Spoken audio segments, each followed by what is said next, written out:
Hi hello नमस्कार, मी कादंबरी आणि माझ्या नवीन ब्लॉगमध्ये तुमचं खूप सारं स्वागत. तर आज कुरड्या करायचं होत्या. चीक घेतला आणि चीक घेतला आहे तर खाणं हे कंपल्सरी आहेचं. थोडंसं दूध घेतलं, साखर घेतली आणि मस्त असं चिकाचा आस्वाद घेतला. त्यानंतर मग कुरड्या करायच्या ठरल्या. तर आयुष्यात पहिल्यांदा शेवगा हातात घेतला आणि प्रयत्न केला, पण छान झालं. तसं तर अशक्य जगात कुठलीच गोष्ट नसते, फक्त थोडंसं कष्ट घ्यावं लागतं. पाहिलं आणि आलं. त्यानंतर मग दुपारी आम्ही गेलो शेतात.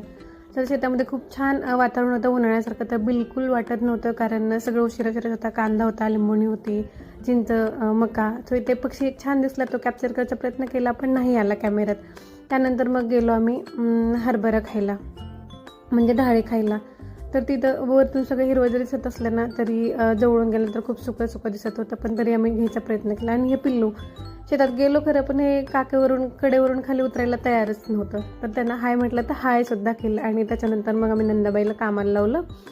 आणि हे असं इतकं छान वातावरण पडलं होतं, शिराळ पडलेलं होतं आणि हिरवंगार सगळीकडे होतं. त्याच्यानंतर चिंचा आहेत, त्या चिंचाचा सगळा झाडा झालेला होता, परंतु थोड्या चिंचा ज्या होत्या तर म्हटलं चला वेचून घेऊयात, म्हणजे आपल्याला इकडं आणायला बडोद्याला येताना आणायला बरं पडेल. सो थोड्याशा चिंचा वेचल्या आणि त्याच्यानंतर मग आम्ही आलो घरी.